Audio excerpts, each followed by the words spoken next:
기시다 일본 총리는 지난 5월 히로시마에서 세계적인 반도체 회사 7곳의 대표를 만났습니다. 우리나라의 삼성전자, 대만 TSMC, 미국의 마이크론, IBM, 인텔 등입니다. 삼성은 요코하마, TSMC는 구마모토, 마이크론은 히로시마에 각각 투자 계획을 밝혔고 일본 정부는 수천억에서 수조 원의 지원금을 주겠다고 화답했습니다. 40년 전 반도체 1위를 달리는 일본 한복판에서 고 이병철 삼성 창업회장이 반도체를 해보겠다는 도쿄 선언을 했을 때만 해도 일본이 삼성을 따라잡기 위해 지원금까지 줘가며 모셔가리라곤 상상도 할 수 없었는데요. 반도체 왕국을 부활시키겠다며 돈을 뿌리고 있는 일본의 꿈은 과연 현실로 이뤄질 수 있을까요?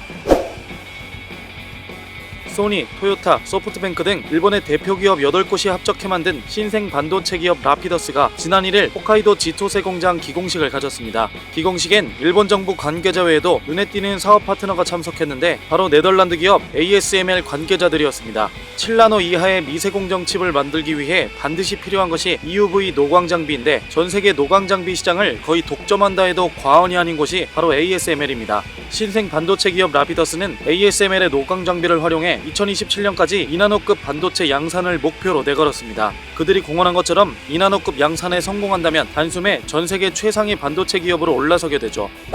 반도체는 과거 미국에서 발명해 해외 여러 국가의 위탁 생산을 맡겼지만 그 위탁 생산 업체들이 원조를 뛰어넘는 격의 기술 개발을 이뤄내면서 특이한 지형도를 갖게 된 분야입니다. 세계에서 가장 앞선 미세공정 기술을 가진 나라는 바로 우리나라와 대만입니다. 더 작게 만드는 게 힘인 반도체 분야에서 미국과 중국은 아직 7나노 정도에서 헤매고 있는 반면 삼성과 TSMC는 3나노대에 진입했습니다. 그리고 이 두 기업이 현재 개발하기 위해 온갖 노력을 쏟고 있는 크기가 2나노죠. 신생기업 라피더스가 4년 안에 개발해내겠다는 그 크기입니다. 이처럼 일본이 반도체 산업 부활을 위해 시동을 건 이유는 미국과 중국을 필두로 벌어지고 있는 반도체 전쟁에서 지정학적 이점을 최대한 활용할 수 있겠다는 판단이 들었기 때문입니다. 미국이 반도체 칩과 과학법을 제정해 중국 기업에 대한 통제를 발표하며 선전포고를 날렸고 중국은 자국 기업이 메모리 분야 세계 3위 기업인 미국 마이크론의 제품을 구매하지 못하도록 제재하면서 반도체 신냉전은 격화됐는데요. 이런 가운데 대만은 중국 리스크가 크고 한국도 핵심 시설이 중국에 있다 보니 일본은 혼란스러운 상황을 틈타 1980년대의 세계 최대 반도체 공급망의 지위를 되찾겠다고 나선 겁니다.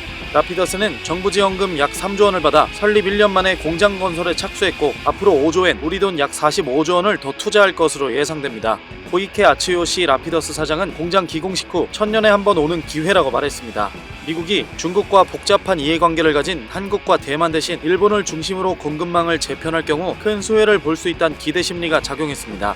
일본은 미국의 제재에도 적극 동참해 첨단 반도체 제조 핵심 장비 23개에 대한 대중국 수출을 제한했습니다.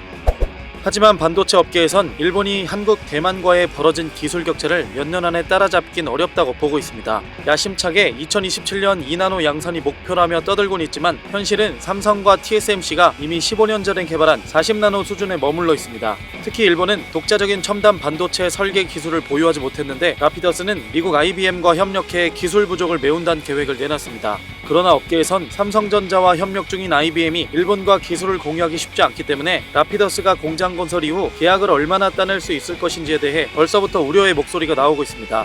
인력 부족도 해결해야 할 문제입니다. 일본 경제산업성의 통계에 따르면 1998년 약 23만 명이었던 반도체 인력은 2019년엔 약 17만 명까지 감소했습니다. 세계적인 반도체 기업들도 공장을 짓겠다고 나선 상황에 엔저까지 겹치면서 해외에서 숙련된 인력을 채용하는 것도 어려운 상황입니다. 또 하나의 문제는 용수 문제인데요. 반도체 공장은 물과 전기가 끊길 위험이 없는 곳에 지어야 하는데 라피더스가 기공식을 가진 지토세 지역은 최근 여름마다 심해지는 가뭄으로 골머리를 앓고 있습니다. 2025년 시범 생산 땐 지토세의 상수도를 통해 용수를 공급할 수 있지만 양산을 시작했을 때는 시범 생산의 수십 배에 달하는 양의 물이 필요하기 때문에 홋카이도 지역 전문가들은 간담회를 열어 용수 문제를 논의하는 등 앞으로 해결해야 할 문제가 산재해 있습니다.